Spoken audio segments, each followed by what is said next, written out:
এখানে দেবী যে জীবন্ত, কথিত আছে ভক্তকে খালি হাতে ফেরান না মা শ্যামসুন্দরী। তিনি নড়াচড়া করেন, ভক্তকে স্বপ্নাদেশ দেন, যখন যেটা মনে হয় তখন সেটাই করেন। ভক্তরা দ্বন্দ্বে পড়ে যান, দেবীকে তারা মহাজাগ্রত নাকি জীবন্ত বলবেন। মহালয়ার পুণ্য লগ্নে দেবীর আবির্ভাব তিথি। ওই দিন দেবী প্রথম দর্শন দেন। একটি কাহিনী এই মন্দির ঘিরে প্রচলিত আছে। তা হলো, একবার দেবীর পুজোর জন্য পুরোহিত বাজার করতে গিয়েছিলেন। সেই সময় তিনি লক্ষ্য করেছিলেন এক 5 বছরের বালিকা গায়ে কালো রং, চোখে লাল রং মেখে কালী সেজে সবার কাছে ভিক্ষা চাইছে। পুরোহিতের কাছেও সেই বালিকা ভিক্ষা চেয়ে বলেছিল তাকে একটা টাকা দিতে, কারণ সে 2 দিন ধরে কিছু খায়নি। কিন্তু পুরোহিতের এসব ভালো না লাগায় তিনি ওই বালিকাকে ধাক্কা দিয়ে সরিয়ে দিয়ে বলেছিলেন, যা কাজ করে খা।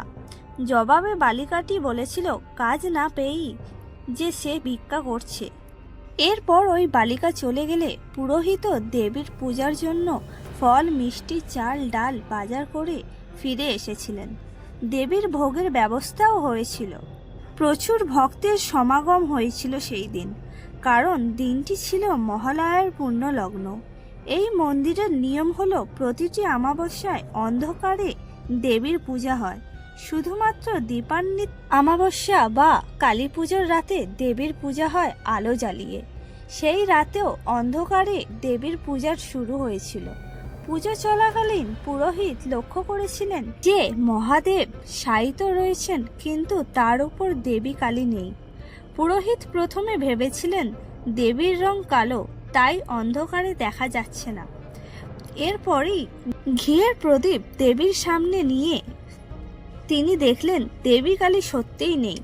মহাদেবও মৃত মানুষের মতো শুয়ে আছেন। এই অস্বাভাবিক ব্যাপার দেখে পুরোহিত ভয় পেয়ে 2 পা পিছনে সরে এসেছিলেন। তার গা ভয়ে শিউরে উঠেছিল। সেই সময়ই ছমছম করে আওয়াজ হয়েছিল।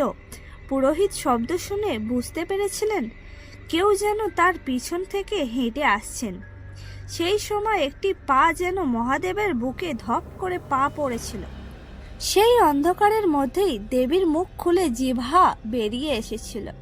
দেবী মানুষের কণ্ঠে বলেছিলেন, দে চাল কলা খেতে দে, দিবি না আমায়? এই দেখে পুরোহিত ভয়ে অজ্ঞান হয়ে গিয়েছিলেন। অজ্ঞান অবস্থাতেই তিনি দেবীর স্বপ্নাদেশ পেয়েছিলেন। দেবী বলেন তিনি শুধু ধনীর মা নন, তিনি গরিবেরও মা। তাই দেবীর জন্য যে যতই বিশেষ পুজো করুক না কেন, কোনো ভক্ত 1 মুঠো আতপ চাল ও একটি পাকা কলা দিয়ে নিবেদন করলে সেটাতেই দেবী সন্তুষ্ট থাকবেন।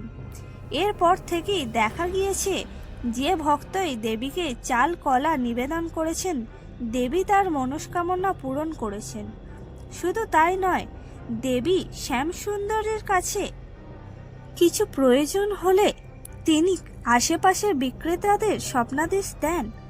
সেই বিক্রেতারা স্বপ্নাদেশ পেয়ে সেই সব জিনিসপত্র দেবীকে এসে নিবেদন করে যান।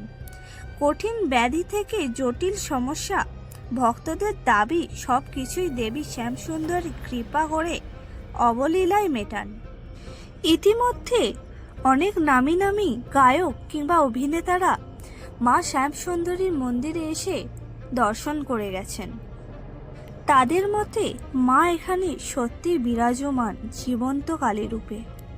ভিডিওটি ভালো লাগলে লাইক এবং সাবস্ক্রাইব করবেন এবং আরও নতুন নতুন ভিডিও পেতে কমেন্ট করবেন।